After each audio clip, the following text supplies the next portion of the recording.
بسم اللہ الرحمن الرحیم۔ جینیسری خلافت عثمانیہ اور تاریخ میں سب سے خطرناک اور منظم ترین فوج، جسے غلاموں کی فوج بھی کہا جاتا تھا، اور اس فوج نے سلطنت عثمانیہ کے سلاطین کو بڑی بڑی صلیبی جنگوں میں فتح یاب کرایا۔ ناظرین کرام، سلطنت عثمانیہ ارطغرل غازی کے بیٹے عثمان کے نام سے ہے، اور یہ اس لیے کیونکہ عثمان غازی نے ایک خواب دیکھا تھا جس کے مطابق اس کے ذریعے مسلمان ایک بہت بڑی سلطنت قائم کریں گے اور وہ سلطنت اسی کے خاندان کے لوگ سنبھالیں گے۔ عثمان کے بعد اس کے بیٹے اورحان غازی نے حکومت کی ذمہ داریاں سنبھالی، اور انہی نے سلطنت عثمانیہ کے نام سے اس کی بنیاد رکھی، اور پہلا سلطان بھی اورحان غازی ہی تھا۔ پھر اس سلطنت کا سلطان غازی مراد اول بنا، اور یہ وہ ذہین اور دلیر شخص تھا جس نے اپنے والد کی چھوڑی ہوئی سلطنت کو کئی جنگیں جیت کر دگنے رقبے پر پھیلا دیا تھا، یہاں تک کہ سلطان مراد کے دور میں ہی عثمانی سلطنت کے سپاہی یورپ میں گھس کر صلیبیوں کو شکست دے چکے تھے۔ سلطان مراد نے اپنے دور میں یہ محسوس کیا کہ اگر دنیا پر مسلمانوں کی حکومت قائم کرنی ہے تو لشکر کو اتنا مضبوط اور ہیبت ناک بنانا ہوگا کہ دشمن جس کا خیال کر کے ہی حوصلہ ہار جائے۔ لہٰذا اس نے ایک فوج تیار کی جس کی تاریخ میں کوئی مثال نہیں ملتی۔ یہ غلاموں کی فوج کہلاتی تھی، مگر غلام غلامی والے نہ تھے، بلکہ یہ ہر طرح سے دوسرے سپاہیوں سے اعلیٰ درجے پر تھے۔ اس لشکر کو جینیسری کا نام دیا گیا، یعنی نیا لشکر۔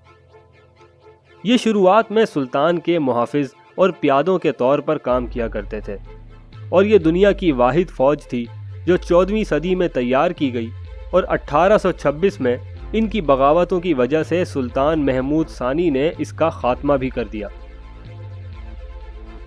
شروعات میں اس میں غیر مسلم نوجوانوں کو اسلام قبول کرنے کے بعد شامل کیا جاتا تھا۔ اس کا براہ راست تعلق سلطان سے ہوتا تھا۔ انہیں ان کی صلاحیت کی بنا پر مختلف عہدوں پر فائز کیا جاتا تھا۔ یہ دنیا کی پہلی منظم اور باقاعدہ فوج تھی جسے سخت ترین تربیت دی جاتی تھی، اور یہی وہ فوج تھی جس نے بارود اور بندوقوں کا بھی استعمال کیا تھا۔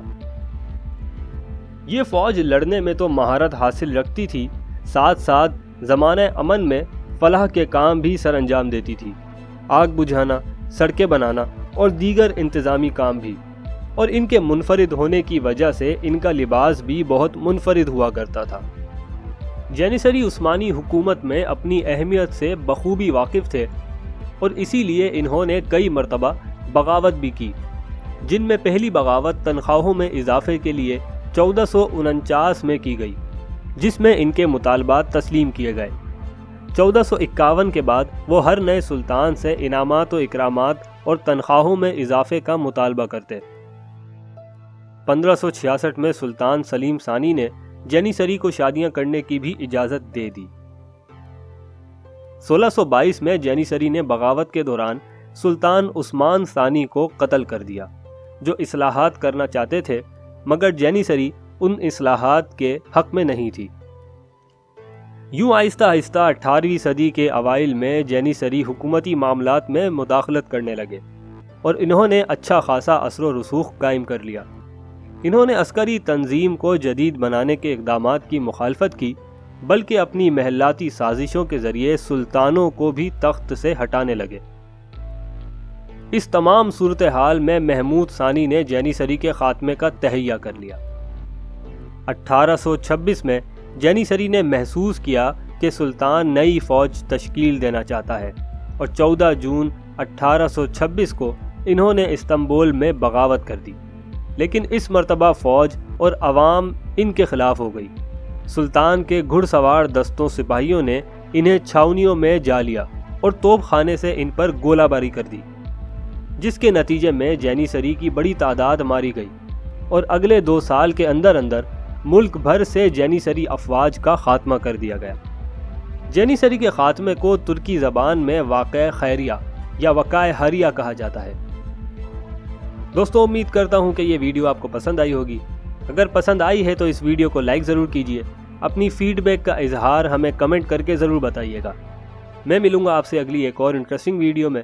جب تک کے لیے اپنا بہت خیال رکھیے گا.